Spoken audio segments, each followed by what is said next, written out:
চিকার যে ও দিছে যেটা আমি বুঝতে পারিনি, ভাবছি পাশের ফ্ল্যাটে অত কোনো বাচ্চা দিচ্ছে। তখন সন্দেহ হয়ে ওই দরজা আমি অনেক ধাক্কাইছি কিন্তু খুলতে পারিনি। আমি ওকে দেখি, আমার মেয়েকে দেখি, একবার দেখি আমি আমার মেয়ে নিজে ট্রমাটাইজ হয়ে আছে, সারাক্ষণ বলতেছে আম্মু কেন মারলো, আমি ওকে কি জবাব দিব, ওকে কেন মারলো, আমি কি জবাব দিব আমার মেয়েকে, আপনারা বলেন। রামিসা হত্যাকাণ্ড মেনে নিতে পারছে না দেশ, বিচারের দাবিতে সহপাঠীদের বিক্ষোভ, ডিএমপিকে 1 সপ্তাহের মধ্যে তদন্ত প্রতিবেদন দেওয়ার নির্দেশ। পুলিশ কমিশনারকে টেলিফোন করে বলেছি এই মামলার তদন্ত প্রতিবেদন যতটা দ্রুত সম্ভব 1 সপ্তাহের মধ্যে করার ব্যবস্থা করেন।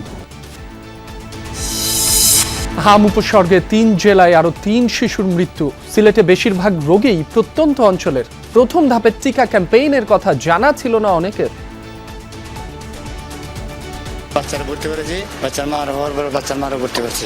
এটার বিষয়ে জানি না, জানলে তো টিকা দিলাম না। এমনি টিকা দিছি, আমার টিকা দিছি না, এগুলো গেছে না টামটার জায়গায়। গ্রাহক পর্যায়ে ইউনিট প্রতি বিদ্যুতের দাম 1 টাকা 61 পয়সা বাড়ানোর প্রস্তাব ডিপিডিসির। ক্যাপাসিটি চার্জ ও সিস্টেম লসের দায় গ্রাহকের ঘাড়ে চাপানোর অভিযোগ। কৃষিকাজের গুরুত্ব বিবেচনায় উক্ত শ্রেণীর খুচরা ট্যারিফ আমরা অপরিবর্তিত রাখার প্রস্তাব করেছি। 26-27 যেটা হবে, আমরা যদি সেটা পরিশ্রম বাটা করে সেখানে আমার 28.02 এবং 31.63%, অর্থাৎ বাংলাদেশ পাওয়ার ডেভেলপমেন্ট বোর্ডের সাথে সমন্বয় করে এটা আমার প্রস্তাব রাখছি। ঢাকার বাইরে জমে উঠতে শুরু করেছে কোরবানির পশু হাট। ব্যাপারীদের পাশাপাশি ভিড় করছেন ক্রেতারাও। দাম নিয়ে মিশ্র প্রতিক্রিয়া। চালু হবার পর মাত্র 3 দিন ঢাকা এলিভেটেড এক্সপ্রেসওয়ে থেকে টাকা পেয়েছে সরকার। টোল প্লাজায় যানজটে আগ্রহ হারাচ্ছেন অনেকে। আরো 4টি র্যাম্প করার চিন্তা ভাবনা। ঈদে পশু জবাইয়ে কড়াকড়িতে তোলপাড় পশ্চিমবঙ্গের রাজনীতি। গরুর বদলে বিকল্প পশু কোরবানির আহ্বান জানাচ্ছেন মুসলিম নেতারা।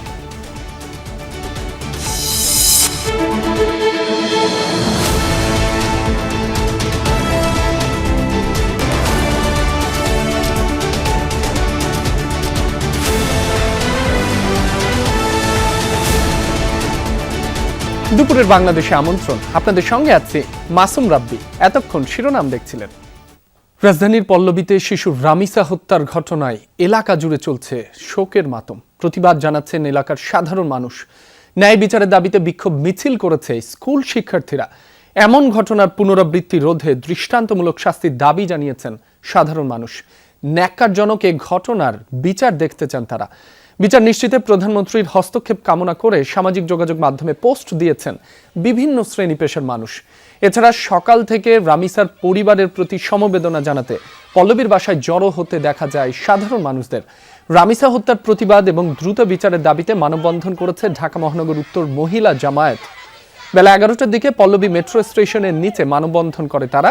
দ্রুত বিচার ট্রাইব্যুনালের মাধ্যমে সুরাহার দাবি জানানো হয়। মঙ্গলবার বেলা 11:30টার দিকে মিরপুর 11 নম্বরের একটি বাড়ির 3 তলার ফ্ল্যাট থেকে রামিসার খণ্ডিত মরদেহ উদ্ধার করা হয়। গত রাতে তাকে মুন্সিগঞ্জের পারিবারিক কবরস্থানে দাফন করা হয়। ওর মায়ের চাইতে ওর বাবার প্রিয় বেশি ছিল, আর আজকে ওর বাবার কলিজাটা ছিঁড়ে নিয়ে গেছে। ওর ওয়াইফের হাতে কামড় দিছে, তাহলে নিশ্চয়ই জরিপ করা যায় যে মাথাটা ওর ওয়াইফ ধরে রাখছে। 48 ঘন্টার মধ্যে বিচার চাই, আর যদি 48 ঘন্টার মধ্যে বিচার না হয় তাহলে পুরো বাংলাদেশ আমরা নামবো মাঠে। সে তো স্বীকার করছে সে খুন করছে, এবং সবকিছু তদন্ত রিপোর্ট আসছেও, তবে কেন আমাদের দিন গুনতে হবে, তবে কেন তার পাশে হবে না? এত একটা বিচার চাই, কেমন করে আমারও বাচ্চা আছে, আজ না হোক কালে আমার বাচ্চার লগে এরকম হবে। তো চিকার যে ও দিছে যেটা আমি বুঝতে পারিনি, ভাবছি পাশের ফ্ল্যাটে অত কোনো বাচ্চা দিচ্ছে। তখন সন্দেহ হয়ে ওই দরজা আমি অনেক ধাক্কাইছি কিন্তু খুলতে পারিনি। যদি মন্ত্রী নিজে বলে থাকে তাহলে আমরা আশাবাদী যেটা হবে, বিচার হবে। প্রথমে যাচ্ছি সহকর্মী সুমাইয়া ঐশীর কাছে। ঐশী, সরকার তো দ্রুত বিচারের আশ্বাস দিয়েছে, এ নিয়ে রামিসার মায়ের সাথে তো আপনার কথা হয়েছে কিনা, তারা কতটুকু আশাবাদী একটু জানাবেন আমাদের। রাব্বি, একদম শুরুতেই রামিসার বাবার যে বক্তব্যটি ছড়িয়ে পড়েছিল, তিনি আসলে প্রচণ্ড আশাহত ছিলেন। তিনি বলছিলেন বাংলাদেশে রেকর্ড নেই যে এরকম কোনো ঘটনার খুব দ্রুত বিচার প্রক্রিয়া চলার বা বিচার কার্যক্রম বাস্তবায়িত হওয়ার। তবে যেহেতু আইনমন্ত্রী আজকে আপনি জানেন বলেছেন যে 1 সপ্তাহের মধ্যে তদন্ত প্রতিবেদন জমা দেওয়ার নির্দেশ দেওয়া হয়েছে এবং একই সঙ্গে দ্রুততার সঙ্গে বিচার হবে সেই আশ্বাসও দেওয়া হয়েছে সরকারের পক্ষ থেকে। এরপর রামিসার মায়ের সঙ্গে কথা হয়েছিল আমাদের, তারা বলছে যে সরকারের পক্ষ থেকে যদি এমন আশ্বাস দেওয়া হয় তারা আসলে আশা রাখতেই চান। তবে পরিবার থেকে বারবার করে যেটি বলা হচ্ছে সেটি হচ্ছে শুধুমাত্র রায় প্রকাশ করে ক্ষান্ত থাকলে হবে না, দৃষ্টান্তমূলক শাস্তি অতি দ্রুত কার্যকর করতে হবে এবং তার মাধ্যমেই আসলে রামিসার মতো এরকম আরও যদি ঘটনা বা এরকম আরও যেই বিষয়গুলো আছে যাদের এই ধরনের মানসিকতার মানুষ তারা যেন ভয় পান এবং এই ধরনের ঘটনা না ঘটে। এলাকার মানুষজনের সঙ্গে আমাদের কথা হচ্ছিল রাব্বি, তারা বলছিলেন, তারা বেশ কয়েকজনই বলেছেন যে এই যে হত্যাকারী সোহেল রানা তিনি আসলে তার চারিত্রিক এবং তার নৈতিক চরিত্র কোনোভাবেই ভালো ছিল না। তারা বলছিলেন যে এলাকার যে নারী সদস্যরা রয়েছেন তাদের প্রতিও তার কুদৃষ্টি ছিল এবং এটি নিয়ে একাধিকবার তারা অভিযোগও করেছিলেন। এমনকি এই সোহেল রানা মাদক সেবী ছিলেন এবং এই কারণেই তাকে নোটিশ দেওয়া হয়েছিল। তিনি যেই কারখানায় বা যেই মেকানিক হিসেবে যেই প্রতিষ্ঠানটিতে কাজ করতেন এই বাসার নিচেই, সেখান থেকেও তাকে বের করে দেওয়া হয়েছিল এবং এই যে বাসাতে তিনি ছিলেন এই বাসাতেও আসলে যে 3 তলায় তিনি ছিলেন সেখান থেকে এই মাসের 31 তারিখেই তাকে বাসা ছেড়ে দেওয়ার নোটিশও দেওয়া হয়েছিল। তবে তার আগেই এই ঘটনাটি ঘটলো। আমরা উপরে গিয়েছিলাম রামিসাদের বাড়িতে এবং সেখানে আমরা দেখেছি রামিসার যেই ফ্ল্যাট এবং সেই ফ্ল্যাট থেকে সোহেল রানাদের যে ফ্ল্যাট অর্থাৎ হত্যাকারী সোহেল রানা, এই দুটি ফ্ল্যাটের মধ্যে দূরত্ব খুবই কম এবং এই দূরত্বের মধ্যে আসলে এই দুর্ঘটনাটি ঘটেছে খুব কয়েক সেকেন্ডের মধ্যে এবং এলাকাবাসী প্রচণ্ড ক্ষুব্ধ। শুধুমাত্র এলাকাবাসী নয়, আশপাশের যারা সাধারণ নাগরিক আছেন তারাও প্রচণ্ডভাবে ক্ষুব্ধ। এই যে ভবনটি দেখছেন এই ভবনের আসলে সবচেয়ে ফুলেল এবং রঙিন যেই বারান্দাটি দেখা যাচ্ছে রাব্বি, এটি আসলে রামিসাদের বাড়ি এবং রামিসার পরিচর্যার স্পর্শ এখনো প্রতিটি ফুলে লেগে রয়েছে। তবে সেই রামিসা আসলে ঝরে পড়েছে। এই যে অসহ্য একটি সত্য, এই সত্যটিও মেনে নিতে প্রচণ্ডভাবে কষ্ট হচ্ছে এলাকাবাসী। তারা বারবারই বলছেন আসলে যে দৃষ্টান্তমূলক শাস্তি চাই এবং অনেকেই আসলে বলছেন যে যেই আইন রয়েছে সেই আইনের প্রতি অনেকেই আশাহত এবং তারা বলছেন যে বাংলাদেশের মানুষের হাতে তুলে দেওয়ার কথা বলছেন। তবে সবাই আশা রাখতেই চান যে খুব দ্রুত এই বিচার কার্য সম্পন্ন হবে। ঐশী, আপনি জানাচ্ছিলেন সবাই দৃষ্টান্তমূলক শাস্তি দাবি করছেন রামিসার এই নির্মম হত্যাকাণ্ডের। আমাদের আরেক সহকর্মী আছেন পল্লবী এলাকায়, তার কাছে যাচ্ছে এই মুহূর্তে এম এ আজিজ। বাড়ির কেয়ারটেকারের সাথে আপনার নতুন করে কোনো কথা হয়েছে কিনা, কি জানাচ্ছেন তিনি, জানাবেন আমাদের। ধন্যবাদ রাব্বি। এই বাড়ির কেয়ারটেকার মনির সাহেব, যিনি 25 বছর যাবত এই বাড়ির কেয়ারটেকার হিসেবে আছেন এবং বাড়ির মালিক যিনি প্রবাসী, বাড়ির দেখাশোনা মূলত এই মনির সাহেবই করেন। মনির সাহেবের সঙ্গে আমার কথা হয়েছে, আমি তার সঙ্গে কিছুক্ষণ আগে টেলিফোনে কথা বলেছি, তার স্ত্রীর সঙ্গে কথা বলেছি।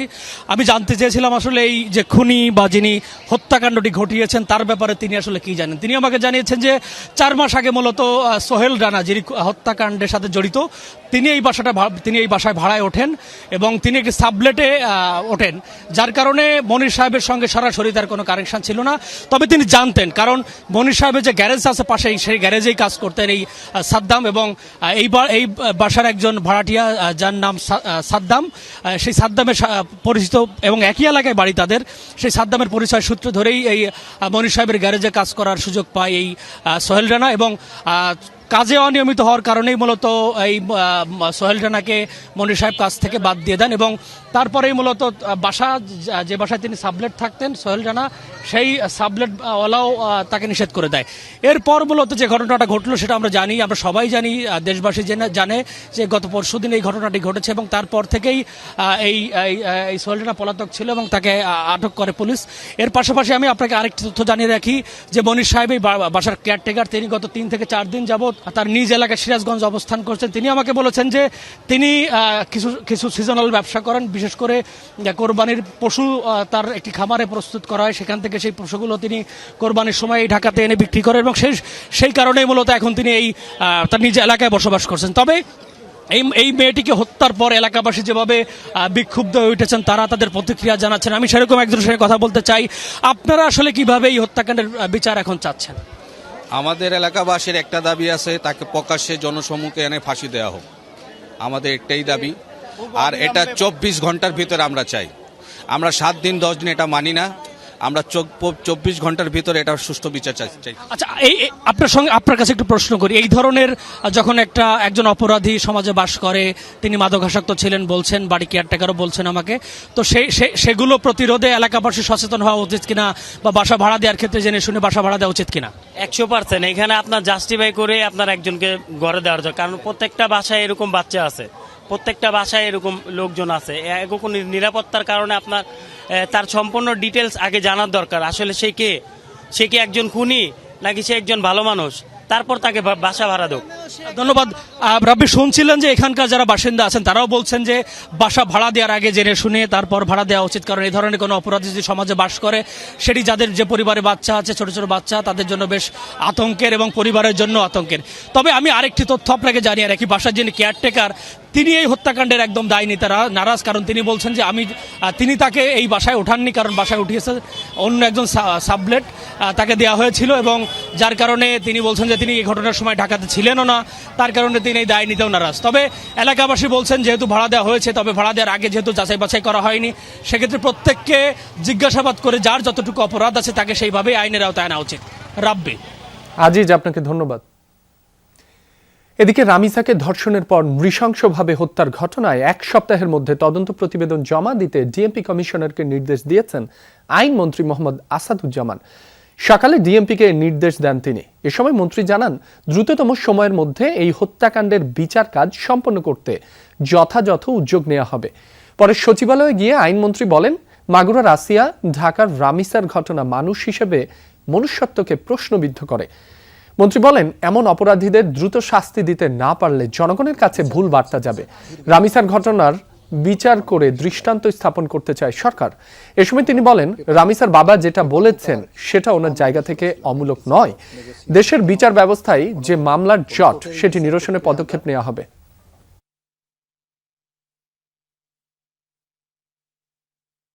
আমাদের পক্ষ থেকে এই বিচার প্রক্রিয়াটাকে সামনের দিকে দ্রুত সম্পন্ন করার জন্য যা কিছু করা সম্ভব আমরা সবটুকুই করব। পুলিশ কমিশনারকে টেলিফোন করে বলেছি, এই মামলার তদন্ত প্রতিবেদন যতটা দ্রুত সম্ভব 1 সপ্তাহের মধ্যে করার ব্যবস্থা করেন। প্রত্যাশিতভাবে অতি দ্রুততম সময়ের মধ্যে করতে পারি, সেটাই হবে আমাদের জবাব। মিরপুরের পল্লবীতে ঘটে যাওয়া শিশু রামিসা হত্যার সুষ্ঠু বিচার ও দোষীদের দ্রুত শাস্তির দাবিতে সংবাদ সম্মেলন করেছে ঢাকা বিশ্ববিদ্যালয়ের সাধারণ শিক্ষার্থীরা। বেলা 12টায় ঢাকা বিশ্ববিদ্যালয়ের মধুর ক্যান্টিনের সামনে এই সংবাদ সম্মেলন অনুষ্ঠিত হয়। ব্রিফিংয়ে শিক্ষার্থীরা বলেন, ছোট্ট রামিসার ধর্ষণ ও হত্যার মধ্য দিয়ে দেশের আইন শৃঙ্খলা পরিস্থিতির চিত্র ফুটে উঠেছে। আইনে যথাযথ প্রয়োগ না থাকায় কিছু নরপিশাচ এমন ঘটনা ঘটানোর সাহস দেখায়। আলোচিত এই ঘটনা তদন্ত দ্রুত শেষ করে রায় কার্যকরের আহ্বান জানান তারা। স্বরাষ্ট্রমন্ত্রীর সমালোচনা করে বলেন, দেশজুড়ে আইন শৃঙ্খলা পরিস্থিতির অবনতি ঘটলেও তার কোনো ভ্রুক্ষেপ নেই। সংবাদ সম্মেলন শেষে একটি বিক্ষোভ মিছিল বের করেন শিক্ষার্থীরা। ক্যাম্পাসের বিভিন্ন সড়ক প্রদক্ষিণ করে আবারও মধুর ক্যান্টিনের সামনে গিয়ে মিছিলটি শেষ হয়। শিশু রামিসাকে ধর্ষণের পর নির্মমভাবে হত্যার ঘটনায় জড়িতদের দৃষ্টান্তমূলক শাস্তির দাবিতে যশোরে মানববন্ধন ও প্রতিবাদ সমাবেশ হয়েছে। দুপুরে যশোর প্রেস ক্লাবের সামনে বিপ্লবী ছাত্র জনতার উদ্যোগে মানববন্ধনের আয়োজন করা হয়। কর্মসূচিতে বক্তারা বলেন, রামিসার উপর চালানো পাশবিক নির্যাতন পুরো জাতিকে কাঁদিয়েছে। দ্রুত বিচার ট্রাইব্যুনালের মাধ্যমে আসামিদের সর্বোচ্চ শাস্তি নিশ্চিত করার দাবি জানান তারা। একই সঙ্গে শিশু নির্যাতন ও ধর্ষণ প্রতিরোধে কঠোর আইন প্রয়োগ এবং সামাজিক সচেতনতা বৃদ্ধির আহ্বান জানান তারা। সমাবেশে বিভিন্ন শ্রেণী পেশার মানুষ অংশ নেন। এদিকে মিরপুরে আরও এক কিশোর 7 দিন ধরে নিখোঁজ। এই ঘটনায় বাড়ির মালিক জড়িত থাকার সন্দেহ করছে পরিবার। বাড়ির মালিক পরিবার সহ পলাতক। এ বিষয়ে আরো তথ্য জানাতে মিরপুরে 1 নম্বরে আনন্দনগর এলাকা থেকে যোগ দিচ্ছেন সহকর্মী রাব্বি সিদ্দিকী।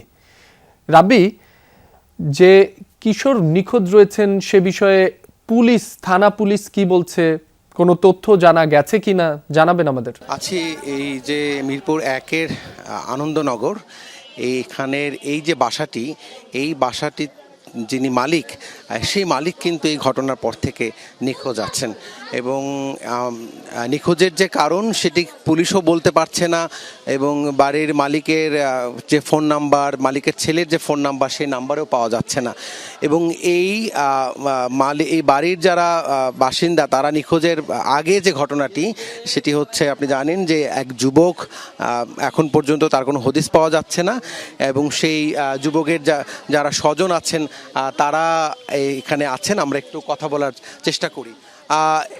এই যে এই বাসাটির যিনি মালিক তিনি নিখোঁজ আছেন কোন ঘটনায়? আপনার নাতিন কেউ পাওয়া যাচ্ছে না, কি মনে হচ্ছে আপনার? এমন মনে করেন ওরা গুম করছে, ওরা গুম করে গেছে গা। এই যে সিসি ক্যামেরার লাইন সব সিরা, ওই 11 তারিখে গেছে, 11 তারিখে তোর মুখ সব সিসি ক্যামেরা সব তার সিরা, ওই যে দেন সিরা, ওই যে দেন সিরা, ঠিক আছে, কিন্তু ওইটা কিন্তু সিরা না, সব সিরা। তাহলে মনে করো সব অধীনে নিয়ে মনে করো ফলাইছে, তাহলে জনগণ সবাই করতেছে। আর যদি ওরাই গুণ না করতো, না হরাইতো, তোরা ফলাইলো কেন? হুমকি দিয়েছিল, হুমকি দিচ্ছে বাড়িওয়ালার ছেলে হুমকি দিচ্ছে যেন আমি তোর কিছু করতে পারি না, তোলা থানা গেছে, তোরা কিছু করবো। বাড়িওয়ালার ছেলে জেলখানায় গিয়েছিল, সেই ক্ষোভ থেকে মনের হুমকি দিছে, ইমনকে হুমকি দিছে, কিন্তু 8 তারিখে ইমনকে হুমকি দিছে, 11 তারিখতে ইমন নিখোঁজ, 11 তারিখে তো ইমনের পাইতাছি না, 11 তারিখে ওই যে মরছে হ্যাঁ আছে। আর হুমকি দিয়েছিল আপনারা? জি হুমকি দিয়েছে স্যার, এর পরে আমরা খোঁজ করছি, পাইনি, অনেক খোঁজ করছি, ভাই খোঁজ করছে, আমরা খোঁজ করছি। বাড়ির লোকজন কোথায়, মালিক কোথায়? মালিক নাই, ফলান সব। এই ঘটনার পর থেকেই পলাতক। শুনছিলেন যে আসলে এই যে ঘটনাটি, নিখোঁজের যে ঘটনাটি, এই যুবক ইমন তিনি নিখোঁজ আছেন এবং নিখোঁজের পরপরই কিন্তু ইমন যে বাসাটিতে ভাড়া থাকতেন সেই বাড়ির মালিকের ছেলে এবং মালিক সহ পুরো ফ্যামিলি কিন্তু এখন পর্যন্ত তাদের কোনো হদিস পাওয়া যাচ্ছে না। রাব্বি সিদ্দিকী, আপনাকে ধন্যবাদ। দেশে হাম ও উপসর্গ নিয়ে মৃত্যুর মিছিল বাড়ছে। গত 24 ঘন্টায় সিলেট, কুমিল্লা ও চাঁদপুরে আরও 3 শিশুর মৃত্যু হয়েছে। এ নিয়ে সিলেটে হাম ও উপসর্গ নিয়ে মারা গেলেন 42 জন। গত 24 ঘন্টায় হামের উপসর্গ নিয়ে নতুন করে হাসপাতালে ভর্তি হয়েছেন 89 জন। বর্তমানে বিভিন্ন হাসপাতালে ভর্তি রোগীর সংখ্যা 286 জন। কুমিল্লা মেডিকেল সহ বিভিন্ন হাসপাতালে গত 24 ঘন্টায় উপসর্গ নিয়ে ভর্তি হয়েছেন 41 জন। বিভিন্ন হাসপাতালে ভর্তি 135 জন। এছাড়া ময়মনসিংহ, বরিশাল, রাজশাহী, রংপুর ও চট্টগ্রাম বিভাগের বিভিন্ন হাসপাতালেও হাম ও উপসর্গ নিয়ে রোগীর ভিড় রয়েছে। কোথাও কোথাও শয্যা সংকটে মেঝে বা বারান্দায় রেখেও রোগীদের চিকিৎসা চলছে। এতে ভোগান্তি পোহাতে হচ্ছে রোগী ও তাদের স্বজনদের।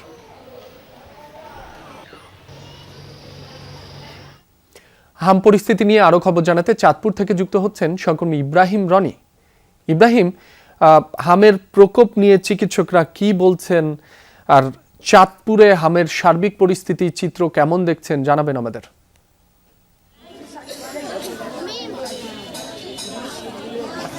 আপনি রেডি হলে যাবো ভাই। হ্যাঁ ভাই, আরেকটু ঘুমটা সামনে দেখুন, ওইটা দিচ্ছি, আপনি রেডি হন। কম আসছিল, কিন্তু চলতি সপ্তাহ থেকে আবার হাম আক্রান্ত বা হাম সন্দেহে যারা আসছে, জ্বর, গায়ে র্যাশ, এই ধরনের রোগীরা কিন্তু আবার বাড়তে শুরু করেছে। চাঁদপুর সদর হাসপাতালে গত 24 ঘন্টায় 12 জন রোগী ভর্তি হয়েছে, তার মধ্যে 6 জন এই পর্যন্ত রিলিজ হয়েছে। এখনো পর্যন্ত চাঁদপুর সদর হাসপাতালে 35 জন যে আইসোলেশন ওয়ার্ড আছে সেখানে 35 জন শিশু চিকিৎসাধীন আছে। তো এই 24 ঘন্টায় কিন্তু একজন শিশু মারা গিয়েছে হাম সন্দেহে। তার বাড়ি চাঁদপুরের কচুয়া উপজেলার কাদলা ইউনিয়নে। তার বয়স 1 বছর। তার অভিভাবকরা যেমনটি জানিয়েছে যে 3-4 দিন ওই কচুয়া উপজেলা স্বাস্থ্য কমপ্লেক্সে চিকিৎসাধীন ছিল, তারপর কিন্তু সেখানে সে মারা যায়। তো এই যেহেতু টিকাদান, একদিকে টিকাদান কর্মসূচি চলছে, অন্যদিকে হামের প্রকোপ বাড়ছে আবার কমছে, এই আবার মৃত্যুর ঘটনাও ঘটছে, এইসব নিয়ে কিন্তু অভিভাবকরা উদ্বিগ্ন। চিকিৎসকরা বলছেন যে আসলে এখন টিকাদান কার্যক্রম জেলায় যেহেতু শতভাগ দেখাচ্ছে স্বাস্থ্য বিভাগ, তারপরেও কিন্তু তারা বলছে যে এখনই হামের প্রাদুর্ভাব নিয়ন্ত্রণে আসবে না, আসতে আরো মাসখানেক সময় লাগতে পারে, কারণ শরীরে যেসব শিশুদের টিকা দেওয়া হয়েছে তাদের শরীরে অ্যান্টিবডি তৈরি হতে সময় লাগবে। আর যেহেতু হাম একটি ছোঁয়াচে রোগ, সে কারণে কিন্তু একজন থেকে আরেকজন খুব সহজে ছড়ায়, সে কারণে কিন্তু টিকাদান কার্যক্রম চলমান রয়েছে। ইব্রাহিম, আপনাকে ধন্যবাদ। জ্বালানি তেলের দাম বৃদ্ধি এবং বিদ্যুৎ উৎপাদনের ক্রমবর্ধমান ব্যয়ের কারণে খুচরা পর্যায়ে বিদ্যুতের দাম পরিবর্তনের প্রস্তাব দিয়েছে বিদ্যুৎ উন্নয়ন বোর্ড পিডিবি। সংস্থাটি প্রতি ইউনিটে 29 পয়সা বাড়ানোর প্রস্তাব দিয়েছে। প্রতি ইউনিটে 50 পয়সা বাড়াতে চায় পল্লী বিদ্যুতায়ন বোর্ড। গ্রাহক পর্যায়ে ইউনিট প্রতি বিদ্যুতের দাম 1 টাকা 61 পয়সা বাড়াতে চায় ডিপিডিসি। ডেস্কো বাড়াতে চায় 86 পয়সা। বিইআরসি আয়োজিত গণশুনানিতে সংস্থাটি জানায়, প্রতি ইউনিট বিদ্যুৎ ক্রয়ে পিডিবির গড় খরচ পড়বে 8 টাকা 57 পয়সা এবং বিতরণ খরচ হবে 92 পয়সা। বর্তমানে খুচরা পর্যায়ে বিদ্যুতের গড় বিক্রয় মূল্য 9 টাকা 20 পয়সা হওয়ায় প্রতি ইউনিটে 29 পয়সা ঘাটতি থেকে যাচ্ছে। এদিকে লোকসান কাটিয়ে উঠতে গ্রাহক পর্যায়ে দাম বাড়ানোর প্রস্তাব দিয়েছে পল্লী বিদ্যুতায়ন বোর্ড। বলছে 2026-27 অর্থ বছরে আর্থিক ক্ষতির পরিমাণ 2,897 কোটি টাকা হতে পারে। ইউনিট প্রতি 50 পয়সা হতে পারে। ডিপিডিসি জানিয়েছে, পাইকারি দাম এবং হুইলিং চার্জ অপরিবর্তিত থাকলে 1 টাকা 61 পয়সা মূল্য সমন্বয় করলেই আর্থিক ভারসাম্য বজায় থাকবে। Dhaka electric supply company DESCO গ্রাহক পর্যায়ে বিদ্যুতের খুচরা মূল্য 86 পয়সা সমন্বয়ের প্রস্তাব পেশ করেছে। এদিকে গ্রাহক পর্যায়ে বিদ্যুতের দাম ইউনিট প্রতি 85 পয়সা বৃদ্ধির প্রস্তাবনা পেশ করেছে West zone power distribution company. প্রতি ইউনিট বিদ্যুতের মূল্য 1 টাকা 66 পয়সা বাড়ানোর প্রস্তাব দিয়েছে নেসকো।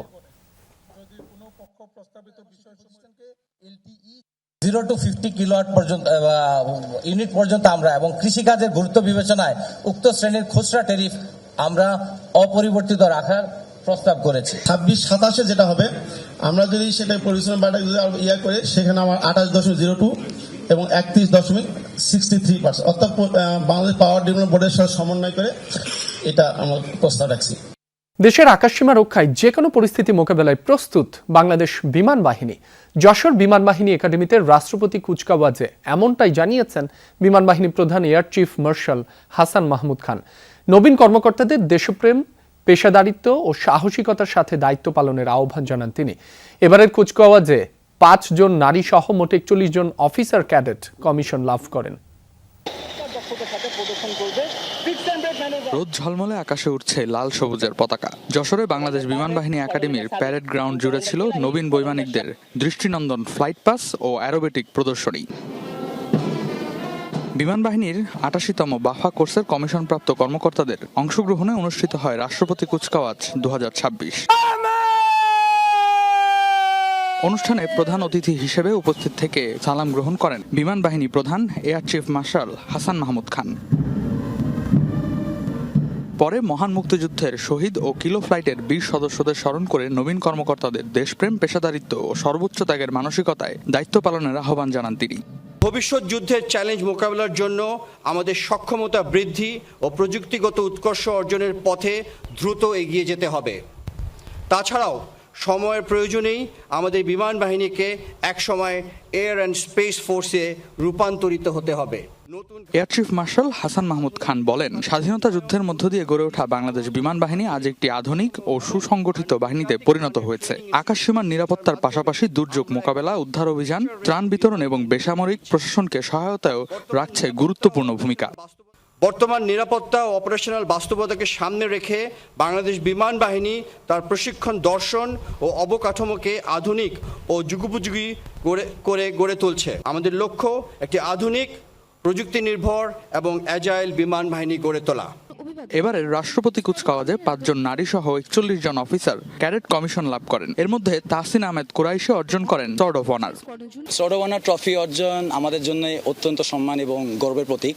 এই অর্জন কেবল আমার একার নয়, এটি আমার সকল সহকর্মীদের, যারা প্রশিক্ষণের প্রতিটি মুহূর্তে আমার পিছে দাঁড়িয়েছে এবং উৎসাহ প্রদান করেছে। এই বাহিনীর একজন কমিশন প্রাপ্তি নারী কর্মকর্তা হতে পেরে আজ আমি নিজেকে নিয়ে অত্যন্ত গর্বিত মনে করছি। ছোটবেলা থেকেই উড়ন্ত বিমান দেখে মনের এক কোণে যে স্বপ্ন লালন করেছি তা আজ বাস্তবে রূপান্তরিত হচ্ছে। বিভিন্ন পদক পাওয়া ক্যাডেট অফিসাররাও শেষ রক্তবিন্দু দিয়ে দেশ রক্ষার অঙ্গীকার করেন। বাংলার আকাশসীমা সুরক্ষায় নতুন প্রত্যয় আর তরুণের উদ্দীপনায় শপথ নিল একদল তরুণ বৈমানিক। দীর্ঘ প্রশিক্ষণ শেষে বিমান বাহিনীর অফিসারকে পদে নিয়োগ পেয়ে তারা আরও আধুনিকায়নে কাজ করবেন বিমান বাহিনীর। প্রত্যাশা, দেশপ্রেম ও পেশাদারিত্বে তারা হয়ে উঠবেন বিমান বাহিনীর আকাশ সীমার নিরাপত্তা ও নির্ভরতার প্রতীক। রেদওয়ান আহমেদ, যমুনা নিউজ, যশোর। ডক্টর মোহাম্মদ ইউনূসের নেতৃত্বে অন্তর্বর্তী সরকারের 18 মাসের কর্মকাণ্ড চ্যালেঞ্জ করে তদন্ত চেয়ে করা রিট খারিজ করে দিয়েছেন হাইকোর্ট। বৃহস্পতিবার বিচারপতি আহমেদ সোহেল ও বিচারপতি ফাতেমা আনোয়ারের হাইকোর্ট বেঞ্চ এ আদেশ দেন। রিট খারিজের পর অ্যাটর্নি জেনারেল রুহুল কুদ্দুস কাজল বলেন, অন্তর্বর্তী সরকারের কার্যক্রম চ্যালেঞ্জ করে তদন্ত চেয়ে রিট করার জন্য যে এখতিয়ার, সেটির সংক্ষুব্ধ ব্যক্তি রিটকারীরা নন, এটি রাষ্ট্রের কাঠামোর সাথে জড়িত। এর আগেও একই বিষয়ে রিট খারিজ হয়েছিল। একই বিষয়ে দ্বিতীয়বার রিট করায় তা খারিজ করা হয়। এছাড়া রাজনৈতিক অসৎ উদ্দেশ্য সাধনের জন্যই রিট করা হয়েছে। পরে রিটকারী আইনজীবীরা বলেন, হাইকোর্টের আদেশের বিরুদ্ধে আপিল করবেন তারা। যেসব মব হয়েছে, ভাঙচুর হয়েছে, ইলিগাল কাজ করেছে, করাপ্ট প্র্যাকটিস হয়েছে, এর উপর একটা ইনকোয়ারি কমিশন করার জন্য তো কোর্ট শুনে আজকে এটা সামারি রিজেক্ট করেছেন, শর্ট অর্ডার দিয়ে রিজেক্ট করেছেন। একটা ডিটেলস অর্ডারটা পরে দেবেন। কোনো একটা মামলা করার ক্ষেত্রে যে সংক্ষুব্ধ হওয়ার যে পেরিফেরি আমাদের আইনি বিধান রয়েছে, তার মধ্যে উনি পড়েন না। আমি এও বলেছি যে ওনার উদ্দেশ্যটা কোনো আইনগত প্রতিকার চাওয়া না। মনে হতে পারে যে উনি কোনো একটা রাজনৈতিক কোনো একটা উদ্দেশ্য কিংবা কোনো একটা অবলিক পারপাজে উনি রিট পিটিশনটি দায়ের করেছেন। প্রায় 2 বছর বন্ধ থাকার পর আবার শুরু হয়েছে ঢাকা এলিভেটেড এক্সপ্রেসওয়ের বাকি অংশের কাজ। পরীক্ষা নিরীক্ষা চলছে আরও 4টি র্যাম্প যোগ করার সম্ভাব্যতা নিয়েও। চুক্তি অনুযায়ী প্রতিদিন প্রথম 80,000 গাড়ি টোল পাবে অর্থায়নকারী প্রতিষ্ঠান। এর বেশি গাড়ি এক্সপ্রেসওয়ে ব্যবহার করলে তার 25% পাবে বাংলাদেশ সরকার। চালুর পর এখন পর্যন্ত মাত্র 3 দিন এক্সপ্রেসওয়ে থেকে আয় করতে পেরেছে সরকার। আর ম্যানুয়াল পদ্ধতিতে টোল আদায় করায় টোল প্লাজায় তৈরি হচ্ছে যানজট। এতে অনেকেই ব্যবহার করছেন না এলিভেটেড এক্সপ্রেসওয়ে। আরও জানাচ্ছেন তানভীর সিদ্দিক টিপু, ছবি তুলেছেন লুৎফর রহমান।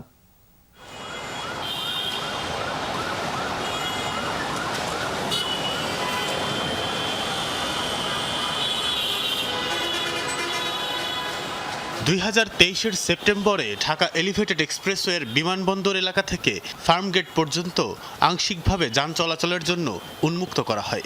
পরের বছর এফডিসি গেট সংলগ্ন কারওয়ান বাজার র্যাম্পটিও খুলে দেওয়া হয়। উদ্দেশ্য, যানজট থেকে নগরবাসীকে খানিকটা মুক্তি দেয়া।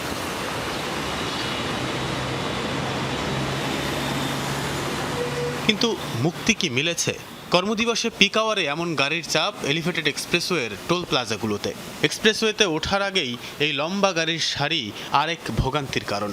এতদিন পরিচালনার পর এক্সপ্রেসওয়ে কর্তৃপক্ষের পর্যবেক্ষণ, ম্যানুয়াল পদ্ধতিতে টোল গ্রহণের কারণে অনেকেই এক্সপ্রেসওয়ে ব্যবহার করছেন না। যতটুকু ডিসপ্যাচ হওয়ার কথা তার থেকে বেশি গাড়ির সংখ্যা চলে আসে। জ্যামটার কারণে আপনার আরও যারা এই এক্সপ্রেসওয়ে ব্যবহার করতে চান তারা একটু নিরুৎসাহিত হয়। তো এটাকে যদি আমরা আরেকটু গতি বাড়াতে পারতাম তাহলে ইউজারদের সংখ্যা আরও বাড়ত। এবছর এপ্রিলে এক্সপ্রেসওয়েতে ইলেকট্রনিক টোল কালেকশন ইটিসি চালু হয়েছে, কিন্তু টোল প্লাজাগুলোতে এখনও ম্যানুয়াল পদ্ধতিতেই টোল প্রদান চলছে।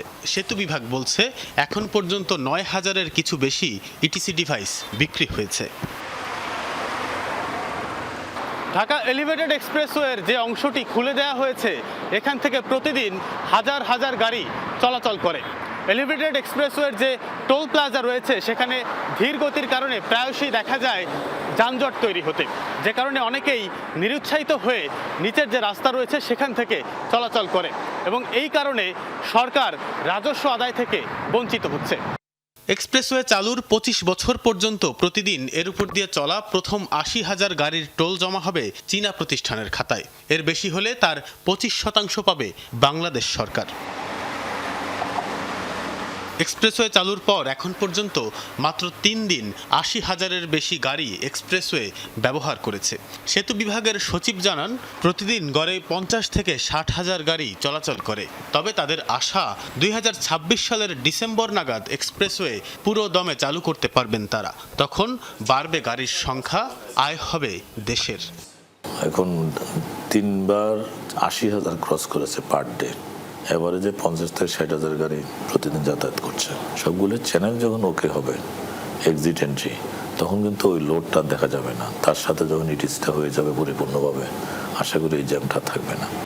এদিকে এক্সপ্রেসওয়ের মূল নকশার বাইরে গিয়ে এক্সপ্রেসওয়েকে আরও ব্যবহার বান্ধব করতে 4টি নতুন র্যাম্প যুক্ত করার কথা ভাবছে সেতু বিভাগ। চলছে এর সম্ভাব্যতা যাচাই। 300 ফিটের সাথে একটা কানেকশন থাকলে সে মোর আরও ভাইব্রেন্ট হয়।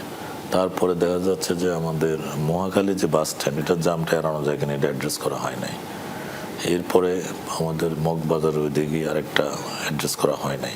এখন যদি এগুলো অ্যাড্রেস করা হয় তাহলে হচ্ছে ভিতরে জামটা আরও কমতে পারে, এটা আমাদের ধারণা এবং এটার দাবিও আছে। তবে যোগাযোগ বিশেষজ্ঞ ডক্টর হাদিউজ্জামান বলছেন, নকশায় যে কোনো পরিবর্তন বাড়াবে প্রকল্প ব্যয় ও বাস্তবায়নের সময়।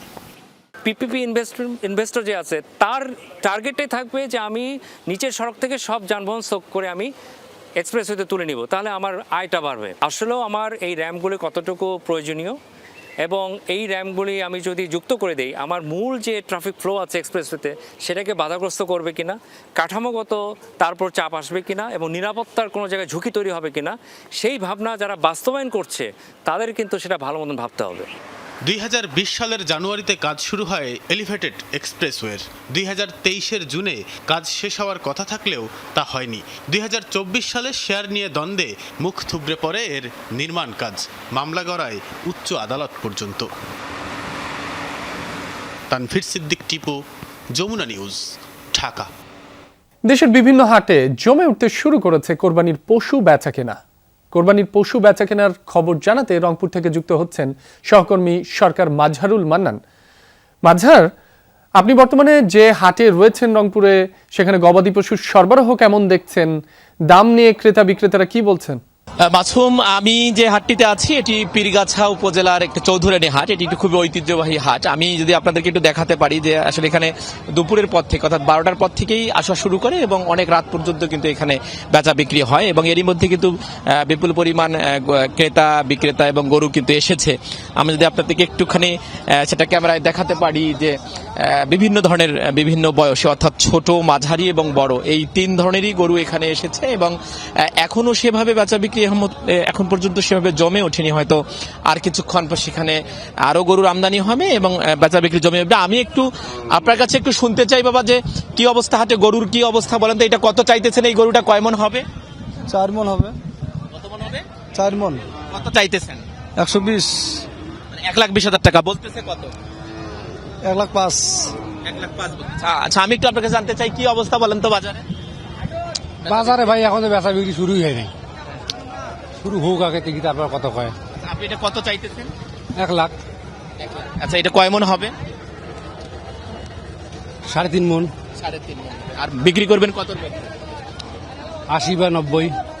অর্থাৎ একটা 3.5 মন ওজনের গরু তিনি যেটি বলছেন যে সেটি তিনি 80 বা 90,000 টাকার মধ্যে বিক্রি করতে চান। আমরা যতটুকু জেনেছি এখানে এসে যে এখন এই মুহূর্তে এই হাটটিতে 24 থেকে 25,000 টাকা মন দরে হচ্ছে, সেটি আনুমানিক মন দরে হচ্ছে বড় গরু এবং মাঝারি গরু যেটার দাম চাহিদাটা বেশি সেটি 28 থেকে 30,000 টাকা পর্যন্ত এবং তার থেকে যে ছোট যে গরুটা সেটি 32,000 টাকা মন পর্যন্ত বেচা বিক্রি হচ্ছে এবং এখানকার যারা ইজারাদার এবং ক্রেতা যারা আছেন তারা বলছেন যে আরো একটু পরে জমে উঠবে এবং আগামী যে হাটটি আছে সেই হাটটিতে মূলত মূল বেচা বিক্রি হবে। এই হাটটিতে মূলত এখন পর্যন্ত যারা স্থানীয় ক্রেতা আছেন তারা এসেছেন, এখন পর্যন্ত বাইরের যারা ক্রেতা আছেন তারা আসেননি, অর্থাৎ চট্টগ্রাম বা অন্যান্য জায়গার যারা আছে তারা আসেনি। তার যখন স্থানীয় লোকজন আরো যখন আসবেন তত আরো বেচা বিক্রি জমে উঠবে বলে মনে করছেন। তবে আরেকটি বিষয় বলি, সব জায়গাতে যেটি অভিযোগ এই রংপুর সহ উত্তরাঞ্চলের যে সব জায়গাতে হাসিল বেশি নেওয়া হচ্ছে, সেটি বিক্রেতার কাছ থেকে নেওয়ার কথা থাকলেও না নেওয়ার কথা থাকলেও নেওয়া হচ্ছে এবং নির্ধারিত যে 600 টাকা হাসিলের বেশি অনেক হাটে 1000 টাকা পর্যন্ত নেওয়া হচ্ছে।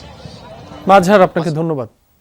ঈদুল আজহার আগে নবনির্বাচিত বিজেপি সরকারের পশু জবাইয়ে কড়াকড়ি আরোপ নিয়ে তোলপাড় পশ্চিমবঙ্গের রাজনীতিতে। রাজ্য সরকারের নির্দেশনাকে চ্যালেঞ্জ করে মামলা করেছেন তৃণমূল নেত্রী মহুয়া মৈত্র সহ কয়েকজন। এদিকে মুসলিমদের গরুর বদলে বিকল্প পশু কুরবানির আহ্বান জানাচ্ছেন স্বয়ং মুসলিম নেতারাই। সব মিলিয়ে রাজ্যে ব্যাপক হারে কমেছে পশু কেনা বেচা। এমন পরিস্থিতিতে চরম বিপাকে গরু ব্যবসায়ীরা।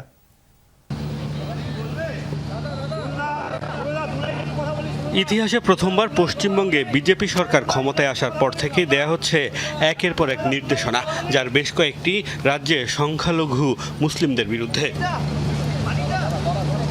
ঈদুল আজহার ঠিক আগে গত 13 মে জারি করা বিজ্ঞপ্তিতে পশু জবাইয়ে কড়াকড়ি আরোপ করে শুভেন্দু অধিকারীর সরকার, যাতে 1950 সালের পশ্চিমবঙ্গের পশু জবাই আইনের অধীনে ষাঁড়, বলদ, গরু, বাছুর জবাইয়ে ফিট সার্টিফিকেট নেওয়া বাধ্যতামূলক সহ দেয়া হয় একাধিক নির্দেশনা।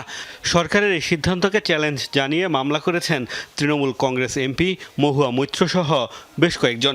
এদিকে পশ্চিমবঙ্গে গরু কুরবানি বন্ধ হবে না বলে হুঁশিয়ারি দিয়েছেন আমজনতা উন্নয়ন পার্টির বিধায়ক হুমায়ুন কবির। 1950 সালের পশ্চিমবঙ্গ পশু জবাই নিয়ন্ত্রণ আইন প্রত্যাহারের জন্য আবেদন করেছি।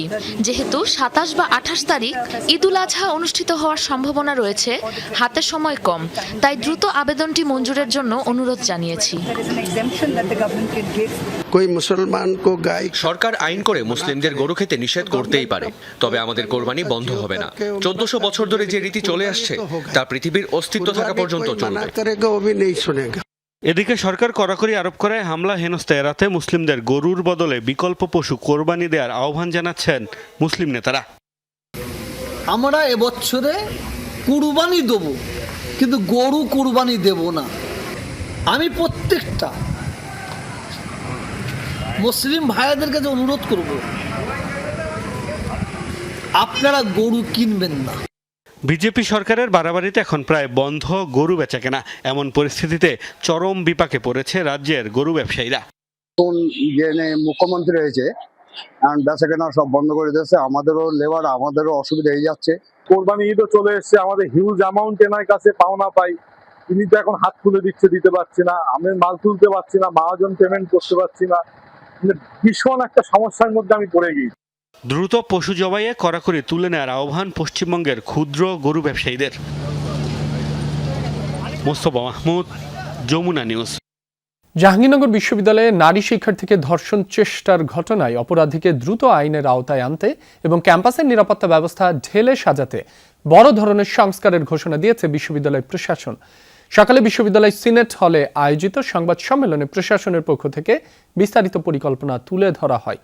নতুন সিদ্ধান্তের আওতায় এখন থেকে ক্যাম্পাসের শিক্ষক, শিক্ষার্থী ও কর্মকর্তা কর্মচারীদের জন্য পরিচয়পত্র বহন বাধ্যতামূলক করা হয়েছে। বহিরাগতদের প্রবেশ নিয়ন্ত্রণের পাশাপাশি তাদের আইডি প্রদর্শন এবং লগবুক রেজিস্ট্রেশন নিশ্চিত করা হচ্ছে। ক্যাম্পাসের সব নির্মাণ শ্রমিক ও দোকান কর্মচারীদের ডেটাবেজ তৈরি করা হচ্ছে আইসিটি সেলের মাধ্যমে। এছাড়া ঝুঁকিপূর্ণ স্থানগুলোয় সিসি ক্যামেরা বসানো, গেটে নিরাপত্তা প্রহরীর সংখ্যা বৃদ্ধি সহ র্যাগিং, বুলিং প্রতিরোধে গঠিত হচ্ছে একটি স্থায়ী কমিটি। সম্মেলনে আরও জানানো হয়, আসামিকে শনাক্ত ও গ্রেফতারে বিশ্ববিদ্যালয়ের পক্ষ থেকে 50,000 টাকা পুরস্কার ঘোষণা করা হয়েছে।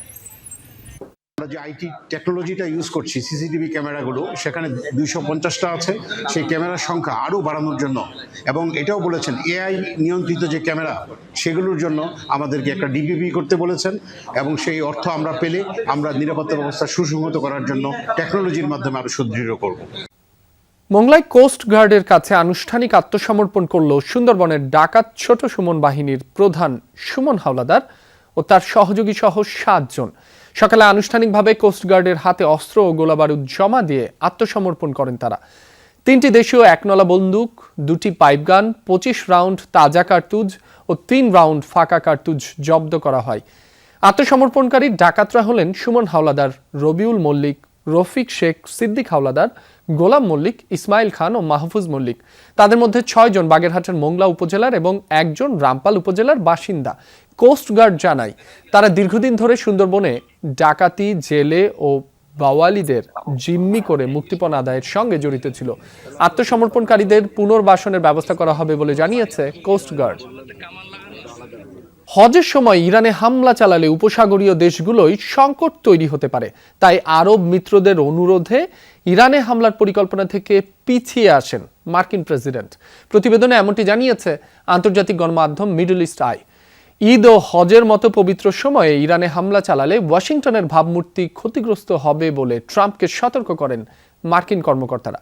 এদিকে সমঝোতা ইস্যুতে এখনও পাল্টাপাল্টি কথার লড়াই চলছে ওয়াশিংটন তেহরানের মধ্যে। ইরানে হামলা ইস্যুতে গেল কয়েকদিন ধরেই সুর নরম করছেন মার্কিন প্রেসিডেন্ট ডোনাল্ড ট্রাম্প। জোর দিচ্ছেন ইরানের সাথে সমঝোতার শর্ত নিয়ে।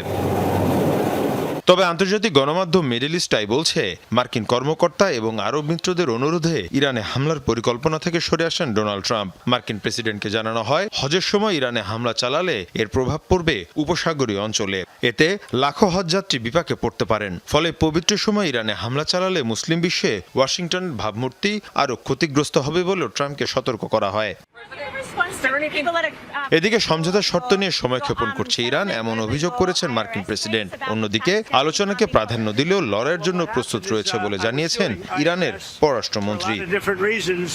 ইরানকে অবশ্যই জবাব দিতে হবে। তারা বলেছিল দ্রুত সিদ্ধান্ত জানাবে, কিন্তু এখনো কি তাদের কাছ থেকে কিছু শুনেছেন? আমি আসলে ইরান ইস্যুতে সিদ্ধান্ত নেওয়ার দ্বার প্রান্তে আছি। বিশ্বাস করুন, যদি আমরা সঠিক উত্তর না পাই তাহলে খুব দ্রুতই সবকিছুই হবে। আমরা পুরোপুরি প্রস্তুত আছি। ইরান এখন একটি পরাজিত দেশ। তারা কোনো চুক্তিতে সই না করা পর্যন্ত আমি কোনো নিষেধাজ্ঞা শিথিল করছি না। যখন তারা চুক্তিতে সই করবে তখন আমরা সেই দেশটিকে আবার গড়ে তুলতে সাহায্য করব। আমরা আমাদের দায়িত্বকে অন্যদের দায়িত্ব থেকে আলাদা মনে করি না। যেখানে লড়াই করা প্রয়োজন সেখানে আমরা লড়ব, যেখানে আলোচনা বা দর কষাকষি প্রয়োজন সেখানে আমরা আলোচনা করব। সে একই শক্তি নিয়ে আমাদের সশস্ত্র বাহিনী দেশ রক্ষার জন্য প্রস্তুত। গত 28 ফেব্রুয়ারি ইরানে হামলা চালায় যুক্তরাষ্ট্র এবং ইসরায়েল। এর জবাবে উপসাগরীয় অঞ্চলে মার্কিন ঘাঁটি এবং সংশ্লিষ্ট স্থাপনাগুলোয় পাল্টা হামলা চালায় ইরান। মীর মুশফিকা হাসান, যমুনা নিউজ। এবার নিজেকেই চাওয়ালা বলে সম্বোধন করলেন ভারতের প্রধানমন্ত্রী নরেন্দ্র মোদী। ইউরোপ সফরে সংবাদ সম্মেলনে মজার ছলে নিজের এই পরিচয় তুলে ধরেন তিনি। আন্তর্জাতিক চা দিবসের প্রসঙ্গ টানতে এমন মন্তব্য করেন ভারতের প্রধানমন্ত্রী। आप चाय का दिन मनाने वाले हो, तो चाय का दिन मनाने के लिए चाय वाला आज एक दिन पहले ही आपके बीच में आ गया है। और भारत की चाय की वैरायटी भी बहुत है और भारत की चाय की ताकत भी बहुत है। এই ছিল দুপুরের বাংলাদেশের এখনকার আয়োজনে। এতক্ষণ যারা সাথে ছিলেন সবাইকে ধন্যবাদ।